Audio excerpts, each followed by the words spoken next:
Good afternoon and happy Women's Equality Day, where we are celebrating a first step in the fight for equality, women's right to vote. And we work to advance women's rights, including the push for equal position, pay, and power. This is the WBC Faster Together LinkedIn Live series. The Women Business Collaborative is an unprecedented alliance of over 50 women business organizations collaborating together to achieve equal position, pay, and power for all businesswomen. It is the first business movement dedicated to equity and diversity, comprised of professional women and men, business organizations, public and private companies, and the media, accelerating change through collaboration, advocacy, action, and accountability. In uniting the more than 50 business organizations and over 400 champions in the WBC, we are activating our vast network to attain immediate and long-term results around 9 essential action initiatives. The first 3 focus on executive women's leadership in business, CEO leadership and sponsorship of women CEOs, women in the C-suite and executive leadership with P&L responsibility, and women in the boardroom.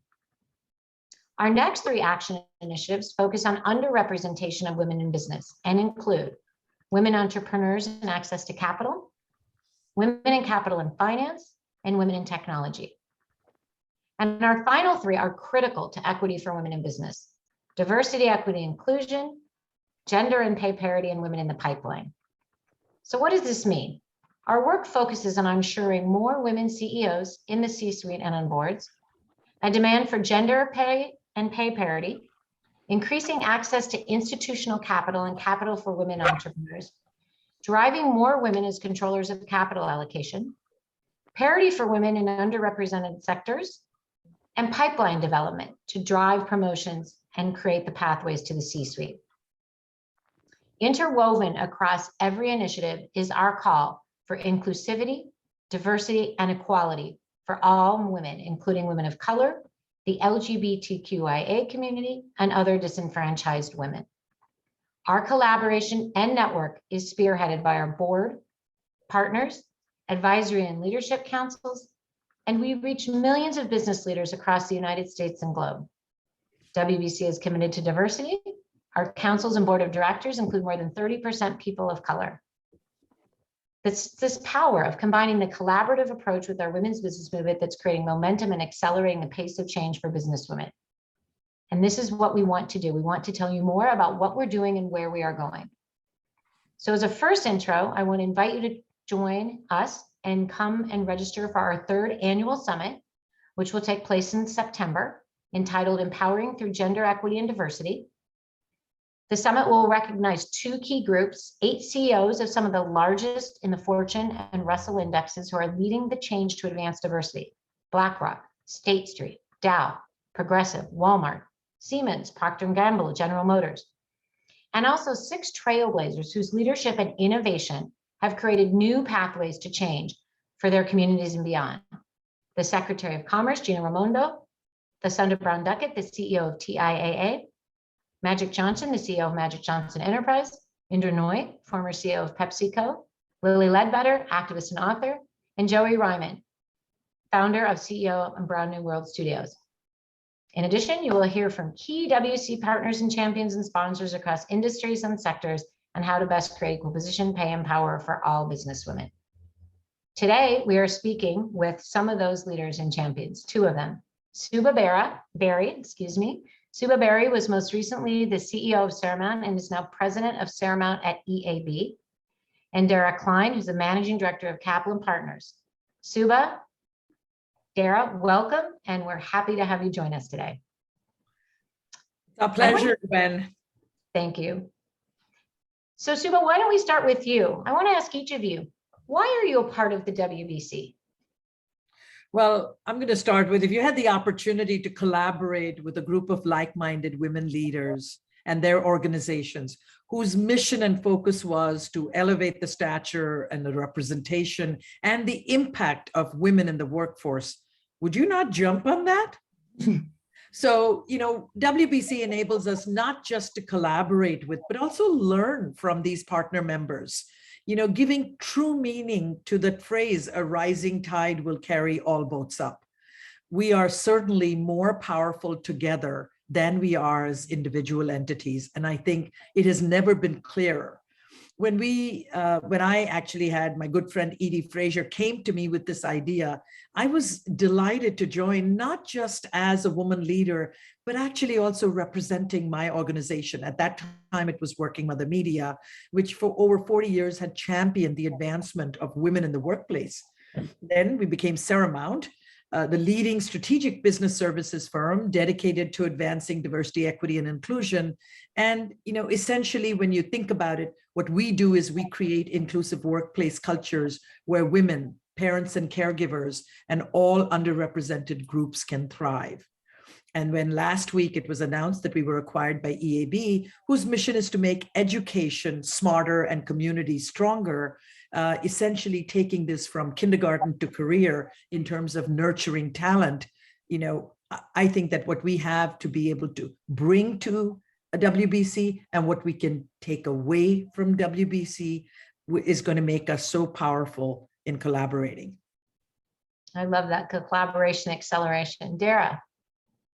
Yes, and I couldn't agree with Suba more. And for me, I'm in the talent and board advisory business with Kaplan Partners, and we've seen so much progress, particularly in the financial services industry, with women and women of color advancing, but it really hasn't been enough. And so when I was introduced to WBC by one of our board members to join the advisory council, it really felt like it was much more of a collaborative mission, just a larger mission than any of the singular organizations. And they're all wonderful, but to have everybody working under the same umbrella towards the same mission instead of competing against one another was really very powerful to me. And all of us have the same mission to advance women in business.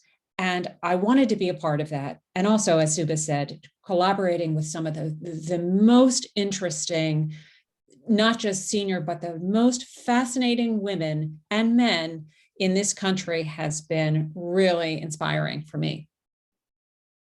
And that's fantastic. That's kind of the perfect lead in to the mission, the collaboration, kind of the targets and where are we going. So the WBC is committed to ensuring, as I talked about earlier, that 10% of women in the C-suite are women of color by 2030, and that 25% of candidates assessed for the C-suite roles are women by 2025. Suba, how are we doing? Can you talk a little bit about these figures and where we are? So 140 women were appointed to hold board seats of public companies, and women of color comprised 23% of board appointments in July. Women comprised 39% of appointees. We're talking, the difference between women and women of color. So 39% of appointees by July in the WBC's July 2021 report says they are women board members, and out of 23% are women of color. So that's really good progress in my mind. Most recently, the NASDAQ proposal was approved. You all have heard about the NASDAQ's proposal that was submitted to the SEC, the US Securities and Exchange Commission, to adopt new listing rules related to board diversity and disclosure. The notion is that if companies have to disclose this, and they're required to disclose this, and if their numbers don't look good, that they're going to be embarrassed by it and do something about it.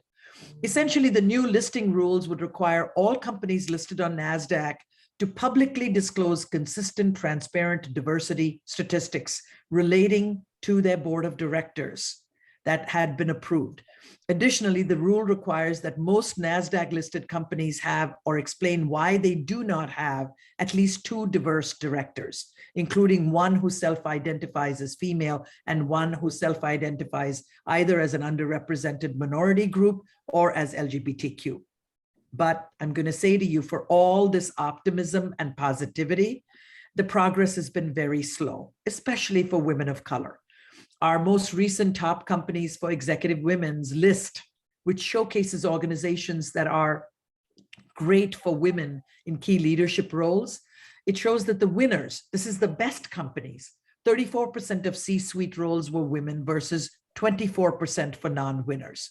For women of color, it averages about 15% less. They don't see role models. They don't get the sponsorship. They don't get the mentoring opportunities. And sadly, they leave corporate America before they even have a chance to move up. The current epidemic of women leaving the workforce post-pandemic is especially troubling for women of color, and especially for those women who thought of themselves as having a pathway to leadership roles. All of a sudden, they are reassessing whether this is what they need to do and this is what they want to do. That leads naturally into the question Dara wanted to talk about, was the pathways piece of this. What does it look like in 2021? How have those pathways changed? And I know there was sort of a change prior to 2021, but let's talk a little bit about those pathways to get to the C-suite. Very important, Gwen, and I'm glad you asked that. So we know now that 1 in 5 women one in 5 leaders are women, and 1 in 25 women of color. That's what it looks like today. And so, that's where we are in 2021. And one of the reasons for that is that studies have shown to us that of our women leaders, 80% of us are either in HR, they're in legal, or we're in legal, some are in finance, but we're not in operating roles with P&L responsibility. And the P&L responsibility allows us, gives us the credibility, all of us, to ascend to the CEO level. So in order for us to change the numbers, we really have to take a step forward, a step backward, and take a step and look at the rest of our organizations and how do we educate, how do we sponsor, how do we mentor more women on P&L, with P&L responsibility, so we can have a broader representation in the C-suite. And we're not doing it as well now, but we're making headway to do that. And we have found that educating in P&L is really going to be the pathway ascending to the CEO role. But we have to work on getting to the C-suite. We really do. Absolutely. Absolutely.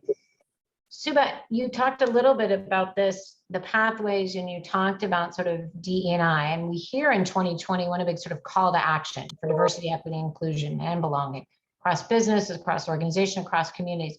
What has changed, if anything? Where are we, and what are we looking at in terms of this pathways of bringing women back into the workforce and the pathways to the C-suite?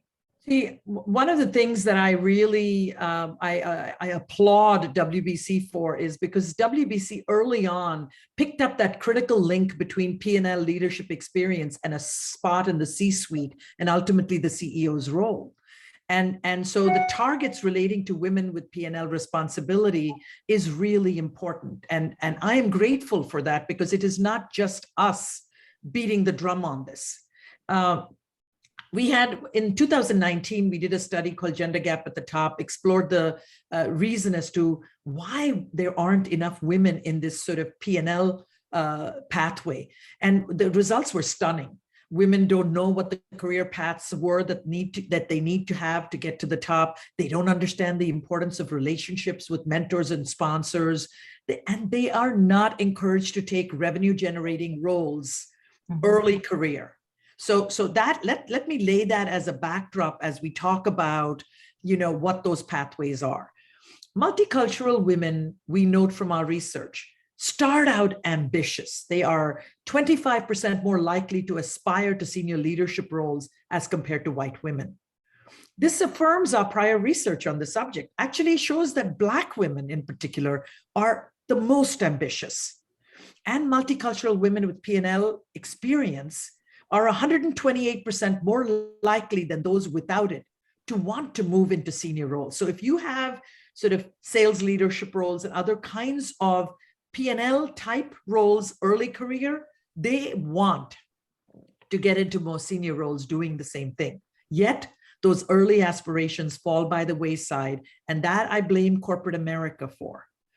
The migration of women out of corporate America, which has been exacerbated by the pandemic, has unfortunately hit women of color harder than it has. Because guess what? They are more likely to be caregivers for children and adult dependents. They seem to be taking care of their own parents as well as their spouses' parents and other members in their community. They lack role models. They lack clear career pathing. They lack the advocacy and sponsorship. And guess what? They step away and say, this is way too hard. And when we say, oh, the largest number of women starting businesses is multicultural women, that is not a badge of honor. That is something we need to really be worried about. Right. So, if you add to that the fact that women are considering, in 2020, our research showed that over half of the multicultural women were considering leaving their jobs. Can you only imagine what's happening now post-pandemic? Mhm. And on top of that, Suba, you're absolutely right. But on top of that, there's still the legacy, there's still systemic culture that men are more encouraged to pursue these roles. So on top of women bearing the burden in the household, typically it's men continue to be encouraged to take these roles. And in addition to being encouraged, they actually find out about them through other channels, through back channels. They find out about opportunity through back channels much more often than women do, which puts women, and particularly women of color, at a disadvantage. You're so spot on, Dara, about that, in terms of pointing to the fact that mediocre men get encouragement and support and nurture to go do this, while exceptional women are waiting around to be mentored and sponsored. Right. There's also a misnomer about mentorship and sponsorship that women should speak up and stand up and self-advocate. And those are all really important things. And we do need to encourage our women, our young women, all women, to be strong and confident and really have self-respect. However, there is a connotation of women speaking up and being strong and being confident. There is a negative connotation for that. So there's challenges. So I really think it is incumbent on people in more senior roles in the C-suite proactively reaching out to our women and our women of color, proactively reaching out. There is a difference between sponsorship and mentorship. They're both excellent, but saying, I'm in favor of this group of people. I'm going to stick my neck out and say, they're outstanding, and sponsor them and encourage them and bring them along. It's going to take some people who really care about equity to stand up and sponsor more women, all women. So I want to end as we're coming close to our time, because I know the three of us and the two of you, we could go for another several hours to lay this out. In Sure. addition to this mentorship and sponsorship, it's sort of the access to information. Can each of you end with sort of what's one of the best tips to build a pathway to the C-suite? We've talked a little bit about, Suba said, the exposure to P&L kind of early on in the career. What's kind of the one tip a company, as we think about equality and where we are, that they can do to create a pathway to C-suite for women and women of color? I think for me, I think it's really critical for women to be confident and network within their organizations and outside of their organizations, and really find mentors in every aspect. It doesn't have to be a mentor within their own discipline, but really mentors in general to help them with advice, but starting early on, because the networks are really so important and in multidisciplinary areas. So I think that is really critical. The other thing that I would say, this is a second tip, is take on stretch assignments as soon as you possibly can. Raise your hand. Yes, I'll do that. Even if you don't know how to do it, figure it out, ask for help, take on stretch assignments. So I will add to what Dara has said, because those are really key and critical. The two things I would say is, number one, create an environment and culture in your organization where failure is a stepping stone to success. Where as a woman, if you were to fail in that assignment, that stretch assignment, it isn't career ending or marginalizing for you. Create the environment where you do learn from it and you do grow from it. Have that environment and make that a reality for women as you seem to do for men. Because frankly, as much as I adore my male colleagues, there are plenty of mediocre male leaders we work with. Why is it that women have to be exceptional to get there? So the second one I would say to you is engage and enlist the support of all white male senior leaders to commit to examining their own actions, because this is not something we can do without them. If we just determine that it's going to be just the women banding together and getting this done, it'll take a long, long time. We need like-minded male allies to step up and join us, because many of them, without consciously meaning to, contribute to that old boys club environment. And if you can get enough of that group to step up and examine themselves and say, you know what, I got to stop doing this. I got to be that mentor sponsor for this woman. That will accelerate the change. Thank you, Dara and Suba. And it has been great to speak on how we're building movement and accelerating progress. To hear from more of our experts, thought leaders, to understand the data, the tools and best practices, including our ally of HER, where we have 10% of the Women Business Collaborative that are men, coming from companies, coming as individuals. Join us. Please register for the WBC Annual Summit. You can find the information on the WBC website, wbcollaborative.org, under our events tab, or on the hop-in page. Join us and join the summit. That's all we have time for today. I'd love to thank everyone who joined us today. Our next show is next week, August 26th. Invite your followers, invite your friends, and remember to register for the summit. And to keep up to date on the progress of the movement, follow us on social media at WBC Collaborative on Twitter, LinkedIn, and Instagram. Thank you once again, Suba and Dara, and happy Equality Day to all. Thank you, Gwen. Thank you, Gwen.